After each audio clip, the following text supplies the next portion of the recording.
ओम नमो भगवते वासुदेवाय।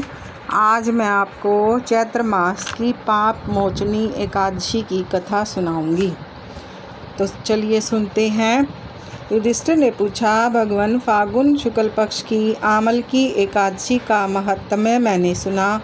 अब चैत्र कृष्ण पक्ष की एकादशी का क्या नाम है, यह बताने की कृपा कीजिए। भगवान श्री कृष्ण बोले, राजेंद्र सुनो, मैं इस विषय में एक पाप नाशक उपाख्यान सुनाऊंगा, जिसे चक्रवर्ती नरेश मानधाता के पूछने पर महर्षि लोमश ने कहा था। मानधाता बोले, भगवान, मैं लोगों के हित की इच्छा से यह सुनना चाहता हूँ कि चैत्र मास के कृष्ण पक्ष में किस नाम की एकादशी होती है, उसकी क्या विधि है तथा उससे किस फल की प्राप्ति होती है। कृपया ये सब बताइए। लोमश जी ने कहा, नृपश्रेष्ठ, पूर्व काल की बात है। अप्सराओं से सेवित चैत्र रथ नामक वन में, जहाँ गंधर्वों की कन्याएं अपने किन्नरों के साथ बाजे बजाती हुई विहार करती हैं, मंजू घोषा नामक अप्सरा मुनिवर मेधावी को मोहित करने के लिए गई। वे महर्षि उसी वन में रहकर ब्रह्मचर्य का पालन करते थे। मंजू घोषा मुनि के भय से आश्रम से एक कोस दूर ही ठहर गई और सुंदर ढंग से वीणा बजाती हुई मधुर गीत गाने लगी। मुनि श्रेष्ठ मेधावी घूमते हुए उधर जा निकले और सुंदरी अप्सरा को इस प्रकार गान करते देख सेना सहित कामदेव से परास्त होकर बरबस मोह के वशीभूत हो गए।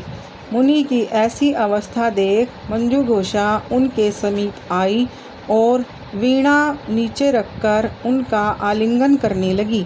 मेधावी भी उसके साथ रमण करने लगे। कामवश रमण करते हुए उन्हें रात और दिन का भी भान न रहा। इस प्रकार मुनि जनोचित सदाचार का लोप करके अप्सरा के साथ रमण करते उन्हें बहुत दिन व्यतीत हो गए। मंजू घोषा देवलोक में जाने को तैयार हुई। जाते समय उसने मुनि श्रेष्ठ मेधावी से कहा, ब्राह्मण, अब मुझे अपने देश जाने की आज्ञा दीजिए। मेधावी बोले, देवी, जब तक सवेरे की संध्या न हो जाए तब तक मेरे ही पास ठहरो। अप्सरा ने कहा, विप्रवर, अब तक न जाने कितनी संध्या चली गई, मुझ पर कृपा करके बीते हुए समय का विचार तो कीजिए। लोमश जी कहते हैं, राजन, अप्सरा की बात सुनकर मेधावी के नेत्र आश्चर्य से चकित हो उठे। उस समय उन्होंने बीते हुए समय का हिसाब लगाया तो मालूम हुआ कि उसके साथ रहते 57 वर्ष हो गए। उसे अपनी तपस्या का विनाश करने वाली जानकर मुनि को उस पर बड़ा क्रोध हुआ। उन्होंने शाप देते हुए कहा, पापिनी, तू पिशाची हो जा। मुनि के शाप से दग्ध होकर वह विनय से नतमस्तक हो बोली, विप्रवर, मेरे शाप का उद्धार कीजिए। 7 वाक्य बोलने या 7 पद साथ साथ चलने मात्र से ही सत्पुरुषों के साथ मैत्री हो जाती है। ब्राह्मण, मैंने तो आपके साथ अनेक वर्ष व्यतीत किए हैं, अतः स्वामी मुझ पर कृपा कीजिए।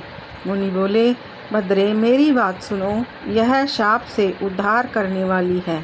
क्या करूं? तुमने मेरी बहुत बड़ी तपस्या नष्ट कर डाली है। चैत्र कृष्ण पक्ष में जो शुभ एकादशी आती है उसका नाम है पाप मोचनी। वह सब पापों का क्षय करने वाली है। सुंदरी, उसी का व्रत करने पर तुम्हारी पिशाचता दूर होगी। ऐसा कहकर मेधावी अपने पिता मुनिवर च्यवन के आश्रम पर गए। उन्हें आया देख च्यवन ने पूछा, बेटा, यह क्या किया? तुमने तो अपने पुण्य का नाश कर डाला। मेधावी बोले, पिताजी, मैंने अप्सरा के साथ रमण करने का पातक किया है। कोई ऐसा प्रायश्चित बताइए जिससे पाप का नाश हो जाए। च्यवन ने कहा, बेटा, चैत्र कृष्ण पक्ष में जो पाप मोचनी एकादशी होती है उसका व्रत करने पर पाप राशि का विनाश हो जाएगा। पिता का यह कथन सुनकर मेधावी ने उस व्रत का अनुष्ठान किया। उसमें उनका पाप नष्ट हो गया और वे पुनः तपस्या से परिपूर्ण हो गए। इसी प्रकार मंजू घोषा भी उस उत्तम व्रत का पालन किया। पाप मोचनी का व्रत करने के कारण वह पिशाच योनि से मुक्त हुई और दिव्य रूप धारणी श्रेष्ठ अप्सरा होकर स्वर्गलोक में चली गई। राजन, जो श्रेष्ठ मनुष्य पाप मोचनी एकादशी का व्रत करते हैं उनका सारा पाप नष्ट हो जाता है। इसको पढ़ने और सुनने से सहस्त्र गोदान का फल मिलता है। ब्रह्म हत्या, स्वर्ण की चोरी, सुरापान और गुरु पत्नीगामी करने वाले महापातकी भी इस व्रत के करने से पाप युक्त मुक्त हो जाते हैं। यह व्रत बहुत पुण्यमय है। युधिष्ठिर ने पूछा, वासुदेव, ये तो था एकादशी का महात्म्य, आप किस प्रकार बताएंगे कि पापों का नाश